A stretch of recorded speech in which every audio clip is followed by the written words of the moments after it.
¿Alguien se recuerda el día que se convirtió? ¿Dónde se convirtió? Si les predicaron, ¿se recuerdan del versículo que se predicó? Creo que Angelito me levantó la mano, creo que Altagracia levantó la mano. ¿Alguien se recuerda del día que se convirtió? ¿Alguien me puede ayudar? ¿Te acuerdas del día que te convertiste? ¿Quién te predicó? ¿O fuiste tú mismo leyendo la palabra? ¿O alguien te predicó? Algo sucedió, algo grande, porque creo que no hay nada más grande que el día que nos convertimos.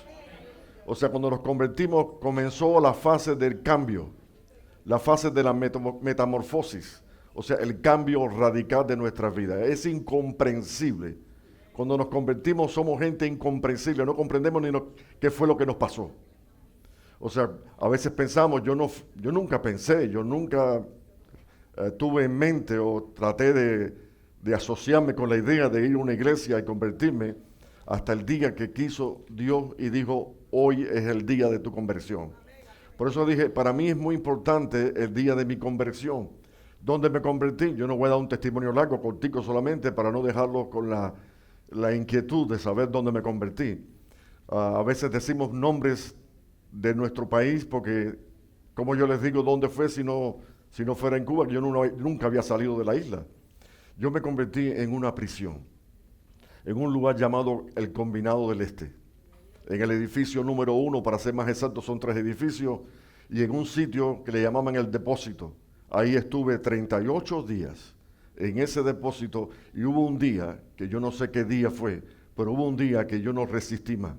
Ya yo no pude ocultar la alegría, ya yo no pude ocultar la emoción, ya yo no pude ignorar lo que me estaba sucediendo. Era la presencia del Espíritu en mi vida, en un lugar donde nadie quisiera estar. O sea, recuerdo con mucho agrado junio de 1981. Han pasado algunos años. Desde ese entonces vengo predicando la palabra, vengo dando testimonio, dándole gracias. O sea que para mí, ay de mí si no predico la palabra. No sé cuántos de ustedes se sienten gozosos de haber sido llamados, de haber sido escogidos, de que Dios te trajo a su reino, que pasó por tu lado, te pasó por el lado y te dijo, sígueme.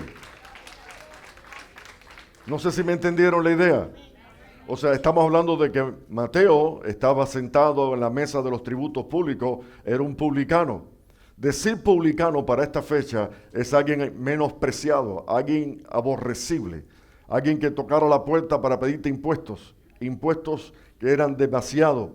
O sea, no era gente que era mirada con buena cara, era gente, no eran del agrado de los que estaban a su lado. Sin embargo, pasó por ahí el que tenía que pasar. Pasó por mi lado, pasó por el tuyo, el que tenía que pasar. El que tenía una palabra buena, una buena noticia. O sea, lo menos que pensaba Mateo es que aquel día pasaría alguien que le diría con potencia, con poder, con actitud, con dominio, le hubiera dicho, ven, sígueme. Y que de repente deje todo aquel dinero arriba de la mesa y que siguiera el maestro. Es una convención de verdad que para hablar de esto. Creo que estamos frente a un ejemplo impresionante y que realmente debiéramos prestarle atención. Ahora, la Biblia recoge a un hombre, y voy a decir algo para poder explicar lo que tengo en mente. En la Biblia se habla de discípulos que también fueron llamados. Uno de ellos es Lucas, aunque Lucas no se convirtió ni estuvo con los 12 apóstoles, pero estuvo después con el apóstol Pablo y fue usado de una manera especial. Él cuando comenzó su evangelio dijo, ya que muchos han tratado de poner por orden las cosas que para nosotros son ciertísimas, a mí me ha parecido bien, después de haber investigado e indagado, escribírtelas por orden para que tú, excelentísimo Teófilo, conozcas la verdad del evangelio. No sé si me comí alguna palabra. Pero esas fueron las primeras palabras de Lucas en su evangelio. A mí me ha parecido, después que he investigado, que he preguntado, o sea, que he tocado puertas, que he hablado con muchos que son ejemplos y testimonios, después que indagué, entonces te las estoy escribiendo a ti, oh excelentísimo Teófilo, para que conozcas bien la verdad de Cristo. Ahora, vamos a ver el testimonio de Lucas. Si quieren ir conmigo, y si hay alguien en la pizarra que escriba los versículos, en Lucas, yo buscando en Mateo todavía, en Lucas capítulo número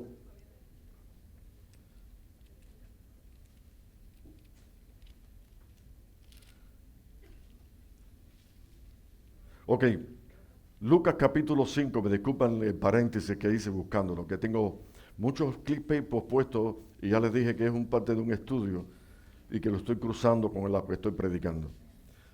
El testimonio de Lucas. Ya vimos el testimonio de Mateo, vamos a ver el testimonio de Lucas con respecto a Mateo.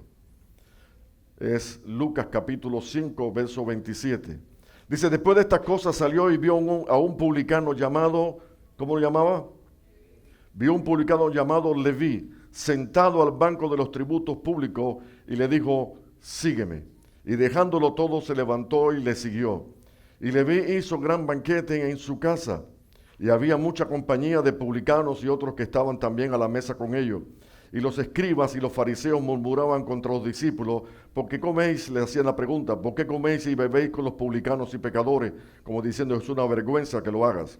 Respondiendo Jesús les dijo, los que están sanos no tienen necesidad de médico, sino los enfermos, porque no he venido a llamar a justos, sino a pecadores al arrepentimiento. Si se fijan, lo que dijo Mateo y lo que dijo Lucas con respecto a Mateo es muy parecido, pero es un detalle significativo. Si me permiten, es solamente para memorizar, dice,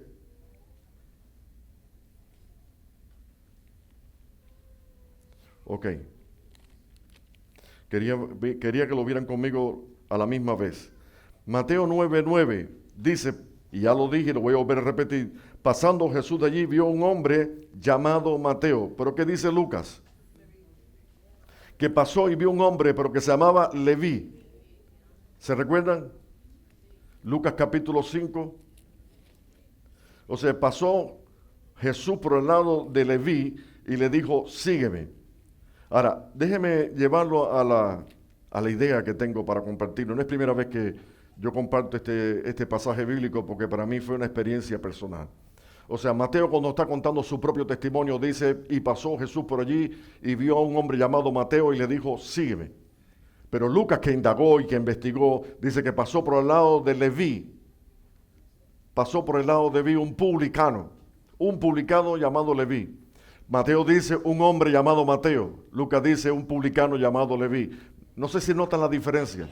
En otras palabras, es un privilegio que cuando Dios te llame, también te cambie el nombre.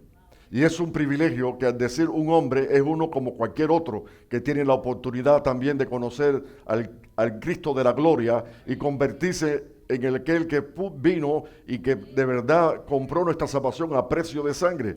O sea, Mateo está diciendo, pasó por el lado mío, que yo soy un hombre, igual que cualquiera de ustedes, yo soy un hombre, y mi nombre nuevo, porque ya no me llamo Leví, ahora me llamo Mateo, que significa el regalo de Dios.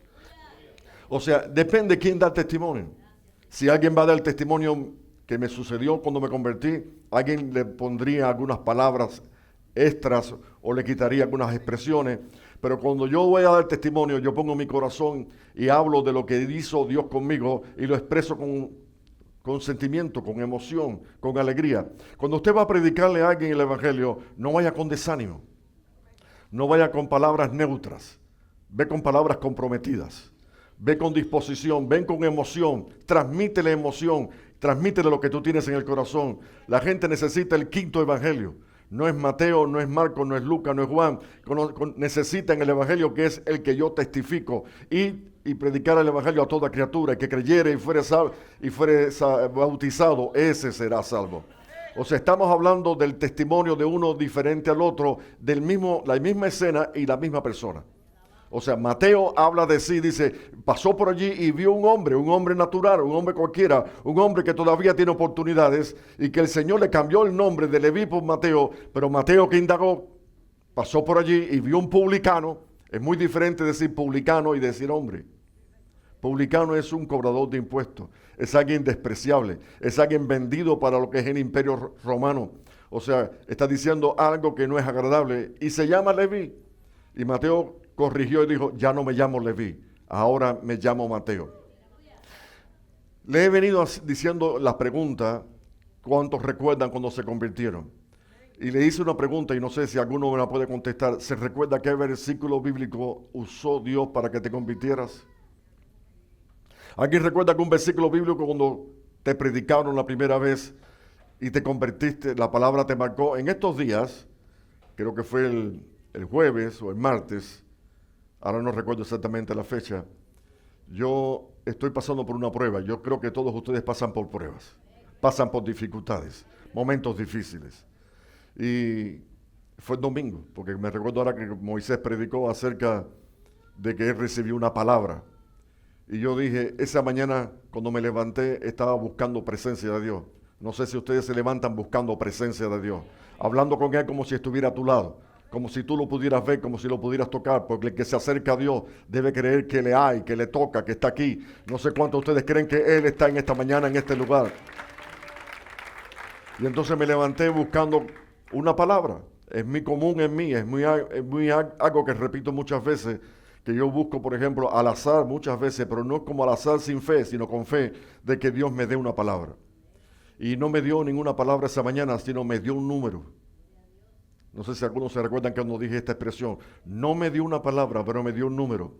Hay un reloj digital que lo tengo en el cuarto, que yo no sé cómo fue, de qué manera fue, pero me marcó el 4110. 4110. 4110 es el versículo con el que me convertí. Es Isaías 41:10. ¿Algunos saben y recuerdan qué dice ese pasaje bíblico? No temas porque yo estoy contigo. No desmayes porque yo soy tu Dios que te esfuerzo. Siempre, no dice de vez en cuando, siempre te ayudaré y siempre te bendeciré con la diestra de mi justicia. O sea, es como que cuando yo escucho esa palabra, cuando yo veo un número, porque aunque sea un número representa un versículo, ya me está diciendo intencionalmente, ¿te acuerdas cuando te convertiste? ¿Te recuerdas la palabra que te predicaron? ¿Pudiste retener en tu corazón la emoción? Mis hermanos, todos estos hombres que Dios llamó era algo emocionante. Lo estaba llamando el gran Dios. El Rey de Reyes, el Señor de Señores. O sea, es un privilegio que nos llamara. Y estoy aquí diciéndole a ustedes, es un privilegio que tú estés aquí y que sientas que Dios te llamó. Ahora, hay un versículo que a Mateo lo tocó aquel día. Un versículo que él no ha olvidado nunca en su vida. Y lo sé porque cuando leo la Escritura, es el único que menciona el versículo. Fíjense el detalle. Si ustedes se fijan en Mateo capítulo 9, versículo 9, fue donde leí acerca de Mateo. En el verso 12 dice, al oír esto Jesús le dijo, los sanos no tienen necesidad de médico, sino ¿quién? Yo, los enfermos. Y pues, este es el versículo, y si vas a buscarlo, ¿dónde está? Es Oseas capítulo 6, verso 6. Y pues, y aprender lo que significa misericordia quiero, y no sacrificio, porque no he venido a llamar a justos, sino a pecadores, a gente publicana, a gente despreciada. A eso fue lo que yo vine a buscar para el arrepentimiento, porque hay más gozo en el cielo por un pecador que se arrepiente, que por 99 justos que no necesitan de arrepentimiento. O sea, estamos hablando de que Mateo escuchó este versículo y lo escribe, lo recordó, lo escribió.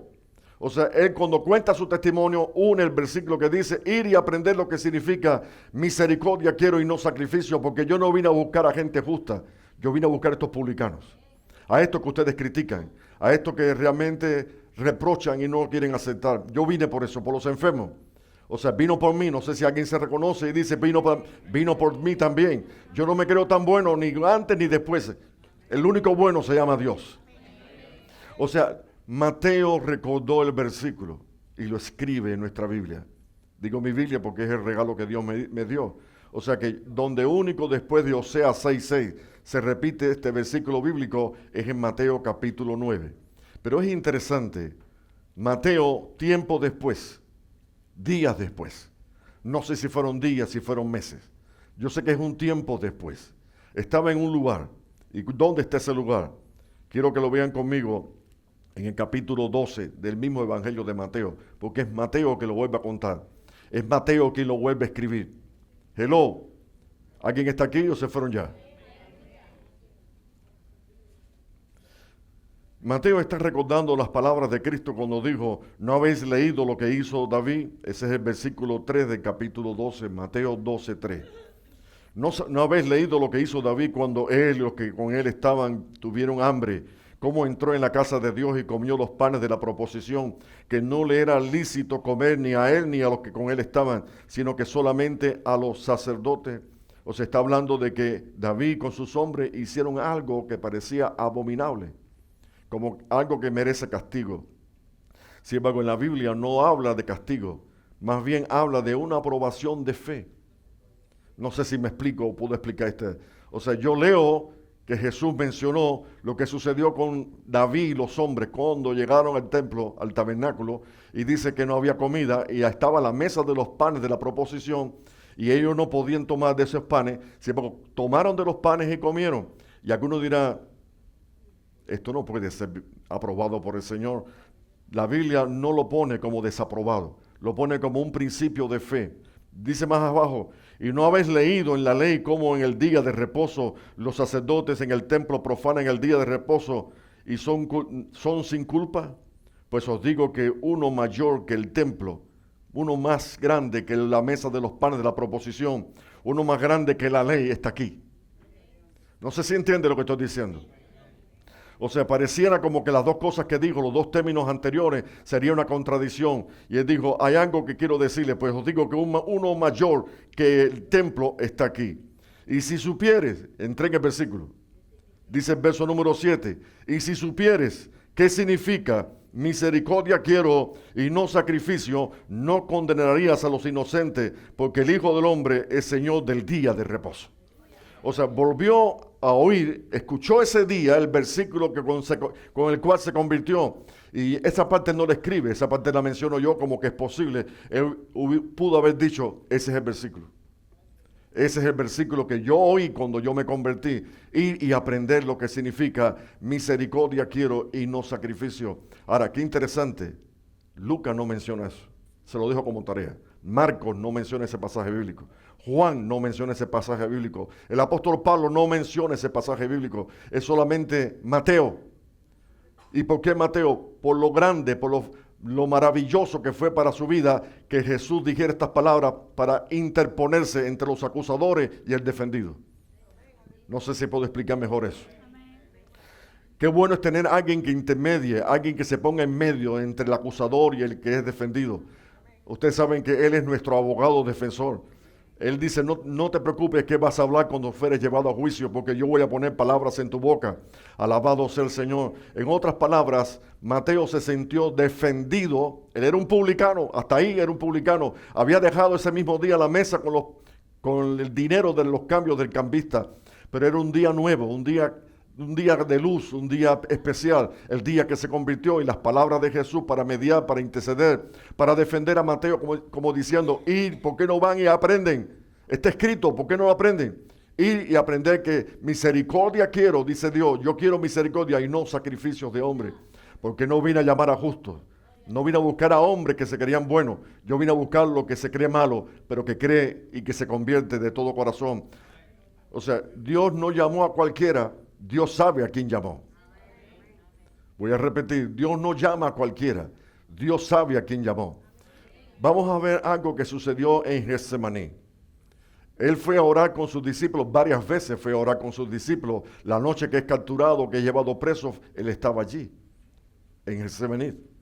Es una palabra compuesta por dos palabras. Significa prensa de olivo.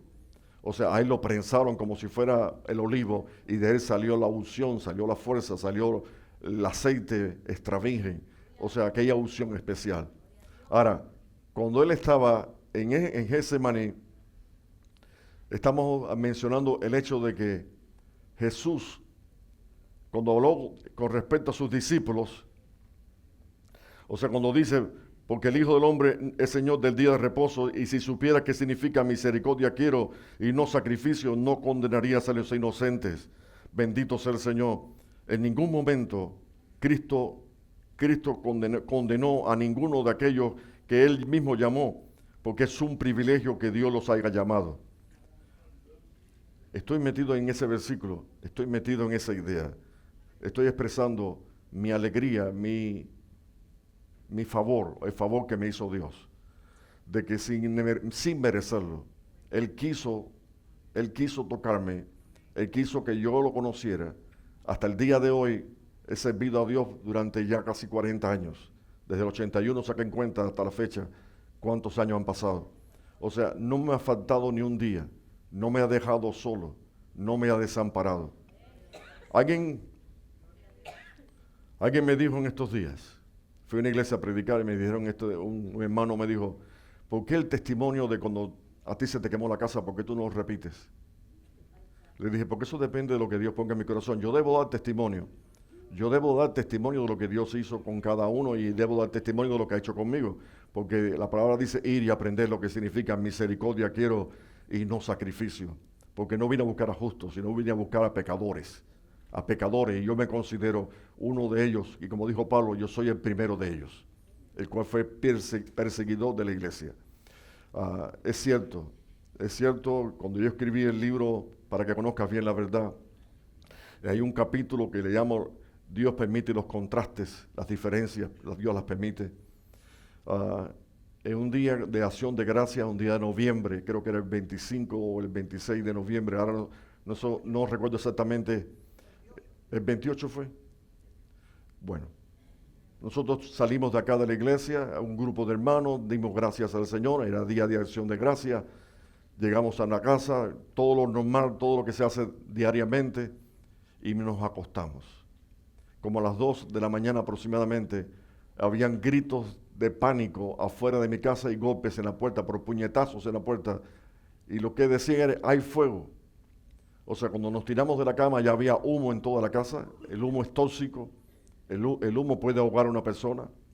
O sea, no nos dio tiempo de vestirnos como estábamos en la cama, así salimos, porque era preservar la vida. E incluso habían varios animalitos que no nos dio tiempo para salvarlos. Teníamos 2 logras, una perrita chihuahua, todo eso se quemó, todo eso se calcinó. O sea, algo terrible. Y con la misma traté con una manguera de jardín, echar agua. Sammy estaba conmigo. Me recuerdo las palabras de Sammy, papi, haz algo. Lo que podía hacer si las llamas llegaban al segundo piso del techo de la casa. O sea, era prácticamente todo perdido. Llamaron, todos los vecinos salieron para afuera, todo el mundo llamando, eran llamadas continuamente al 911, no aparecían los bomberos. Cerca de mi casa, para aquel entonces, como a 4 cuadras, había una estación de bomberos, los bomberos no llegaban, demoraron 40 y tantos minutos en llegar. Lo sé porque cuando un policía chequeó la primera llamada, dijo, pero ¿qué pasó aquí que no han venido los bomberos? Vino un policía, pues no venían los bomberos. O sea, en otras palabras, se quemó hasta donde Dios quiso, hasta donde Dios permitió. Nos pusieron el sello en la puerta, inhabitable la casa, sin duda, inhabitable. Ahí lo que no quemó el fuego, el humo, le hizo daño al aire acondicionado, porque estaba trabajando el aire acondicionado y no se apagó, o sea que él recirculó todo aquel humo, toda aquella... O sea, era algo tan difícil, tan dramático. Recuerdo que los vecinos se me acercaron aquel día, hubo un gesto de mucha ayuda, ¿no? De simpatía, de amistad entre nosotros Pero una señora se me acercó y me dijo, ¿quién es usted? Eso fue el día siguiente, la señora fue el día siguiente. Ella me dijo, ¿quién es usted? Dígole, yo no sé, yo una persona cualquiera.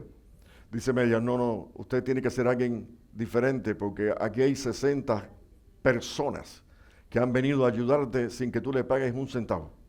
¿Quién tú eres? Dije, si te refieres a eso, te estás refiriendo al amor de Cristo, al amor de los hermanos, a la ayuda incondicional. O sea, como aquel día botamos esos escombros, para que tengan una idea, se botaron 4 contenedores de escombros.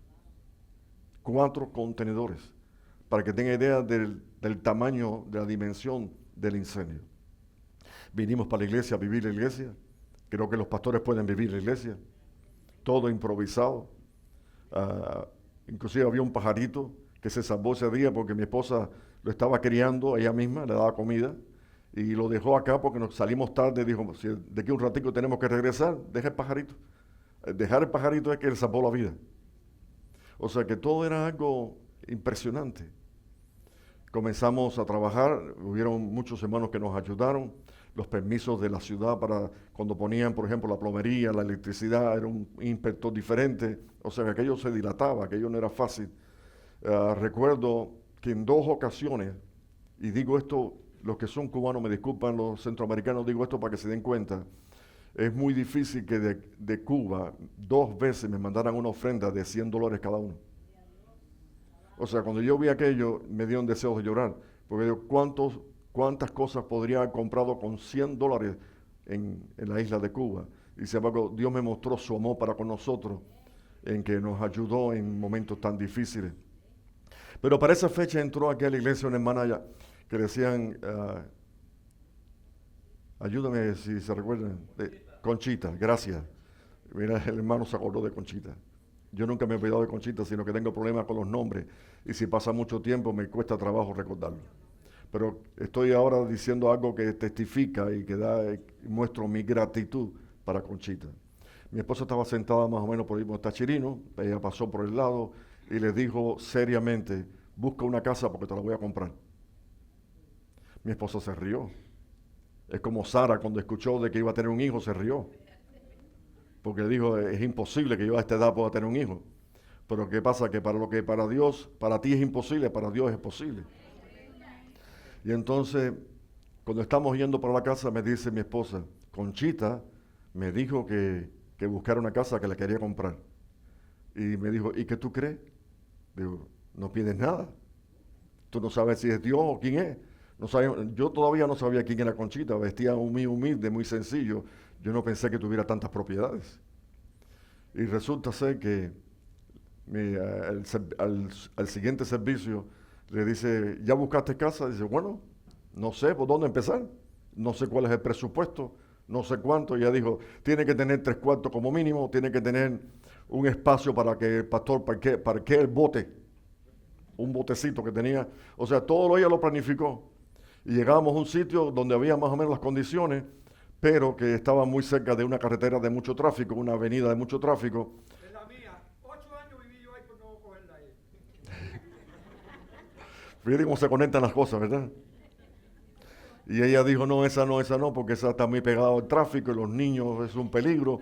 La cosa es que todas las que fuimos a ver, ninguno era del agrado de ella. Y se nos cayó, en una de esas casas se cayó y no sé si fue la cadera o qué parte del cuerpo tuvo un serio problema. Fuimos al hospital, estoy en el hospital, mi esposo también está en el hospital, ella le están creo que operando. Y de repente la noticia, Conchita murió. Entonces yo me acerqué a mi esposa y le dije bajito, ella nos hizo soñar. Aunque sea, búsquela la parte buena, nos hizo soñar. Aunque sea, vale algo soñar, ¿verdad? Yo creo que la fe empieza por sueños. O sea, soñamos con Cristo, visualizamos a Cristo, alabamos a Cristo, por fe, por vista. Hoy Caterina habló sobre la diferencia entre vista y fe. Yo sé que la fe es la certeza de lo que se espera, la convicción de lo que no se ve. Pero no voy a meterme en ese tema, pero lo que dijo él tiene razón. Entonces le digo yo a mi esposa, nada, vamos a darle gracias a Dios que nos hizo soñar, simplemente soñar. Ahora, lo que voy a decirle a ustedes ahora, si quieren lo creen y si no, no lo crean. Pero yo lo estoy diciendo delante de Dios. Se me acercó un hombre ciego. Se me acercó un hombre ciego. Era un rialto. Herodio es su nombre. Y me dice estas palabras. No te hizo soñar. Ella lo dejó todo pago. Es que va a decir, ¿cómo? ¿Qué tú dijiste? Repíteme otra vez, porque creo que no acepté bien la idea, que ella lo dejó todo pago, para hacerlo más reducido, más pequeño. Cuando fuimos a ver la casa, el dinero que ella puso alcanzó para comprar la casa cash. O sea, no teníamos deuda ninguna, no pagamos mortgage. O sea, es algo especial para mi vida, es algo especial. Pero lo interesante es que el día que nos dan la llave para entrar en la puerta de ese nuevo hogar, era el mismo día que se nos había quemado la casa en Hialeah. Entonces parece casualidad, y usted sabe bien que la casualidad no aparece escrito en la Biblia. ¿Alguien me está entendiendo? ¿Qué sucedió? Ya estoy terminando ya, que los invité a comer y se aleja un poquito de lo que es el hecho de que puedan compartir con nosotros.